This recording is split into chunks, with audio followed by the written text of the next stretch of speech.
Hello! So I'm working on this BC1000 battery charger again. I am still waiting on I've got a couple people that have BC1000s that they're willing to send in, but I haven't received them yet. And the thing that I'm missing is this PROM. Somebody has removed the EPROM from this battery charger, and so I'm not going to be able to do much without it. In my last video, the power section came on. You might be asking, well, how on earth did the power section come on if there's no EPROM, there's no code to run? Well, it's actually this chip right here that does everything. This is actually a switch mode power supply chip, and I can bring up the data sheet on it here. If it didn't fall asleep.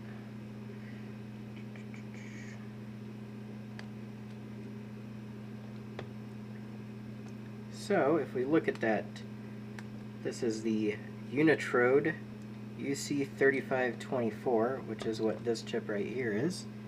I don't know if you can see that. Let me look at this.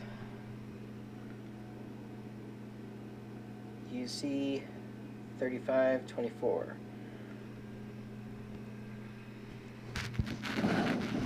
Focus is back. Yeah. Right. So this is actually a little switch mode power supply PWM controller chip, and what they're doing is they're actually modifying the inputs to it to make it regulate the higher voltages thereafter, because this isn't designed to regulate very high voltages at all. It's made to be like a little power supply chip, just to, there are examples here, so 28 in, 5 volts out, and actually if you look at this example right here, 28 in, 5 volt out through an isolated transformer. Now if you go look at the last video and look at the schematic that I drew, just rough schematic that I drew from this, you'll see that it's almost exactly this topology here, where they've got a couple transistors here driving the center tapped transformer, and instead of it going, they've got it in there the other way, so they got a few turns on one side and higher turns over here to get a higher voltage in. So that's what they're doing with that. You notice a lot of these little resistor stuff are set points, and what it looks like they do is the micro actually PWMs and generates an analog voltage, and by changing that set point they're able to essentially control what the actual output voltage is on the system. And so they're using that little PWM chip to actually do the switch mode power supply, and then they're adjusting the switch point based on current and voltage. And what happens is, if the micro is not executing any code, it's going to sit there and give this guy bogus values, and then he's going to start firing up and start running. So that's what was happening with that. And the other thing is, if you look at this microcontroller, let me pull up this first really quick here.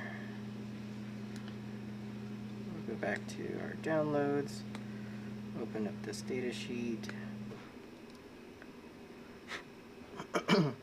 and this is the micro. And if I were to, so we're going to zoom in again here, so try not to get sick.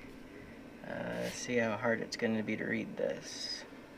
You have to get the light just right. So you can see it is a N87 C196K C20.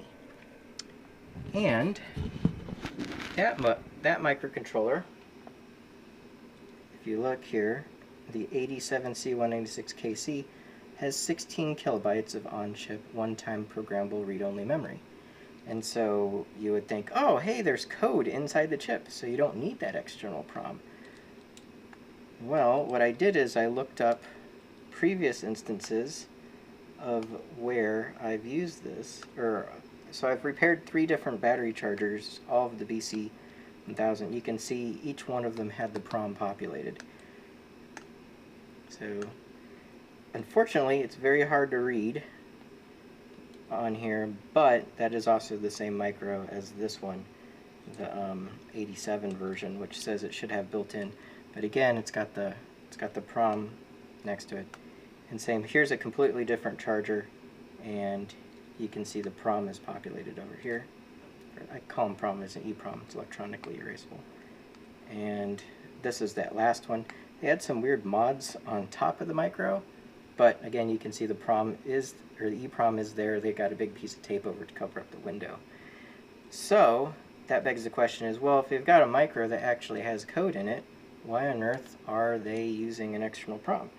And it might just be from a production point of view, it's easier to do that than it is to program the micro.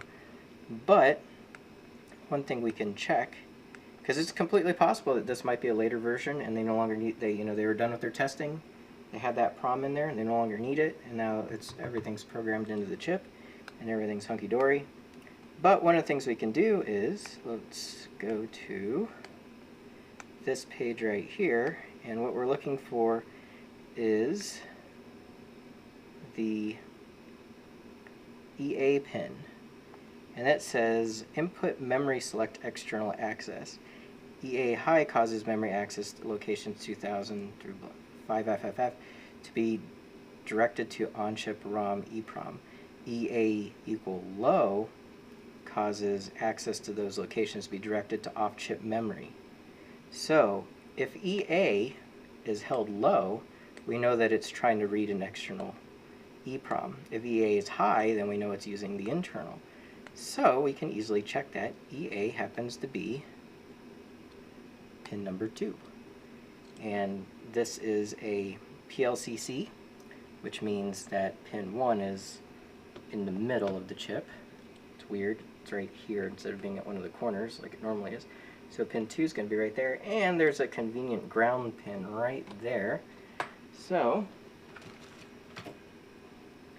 we get the old voltmeter out here, continuity check, alright, and if we come in here and go down 1 from the dot to pin 2, so we're going to go, so there's pin 1, now we're on pin 2, and if we come over to this convenient pin marked ground,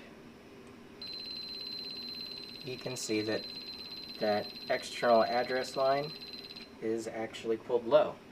So that confirms that we need to have this EPROM present in order for this battery charger to work, because that's running the code that's checking everything and adjusting value on this chip, which is controlling the actual output. So that's what's going on there, and that's an easier way to verify whether or not we need that chip. And from the previous pictures, they all look like they need it. They all had it before, but it was hard to tell if those were actually the right, if those were the same micro. However, in this picture right here, if you zoom in, you can just make out N87. So we know that that is the exact, I probably can't see that. You can see N87, and we know that that's the exact same micro that this is.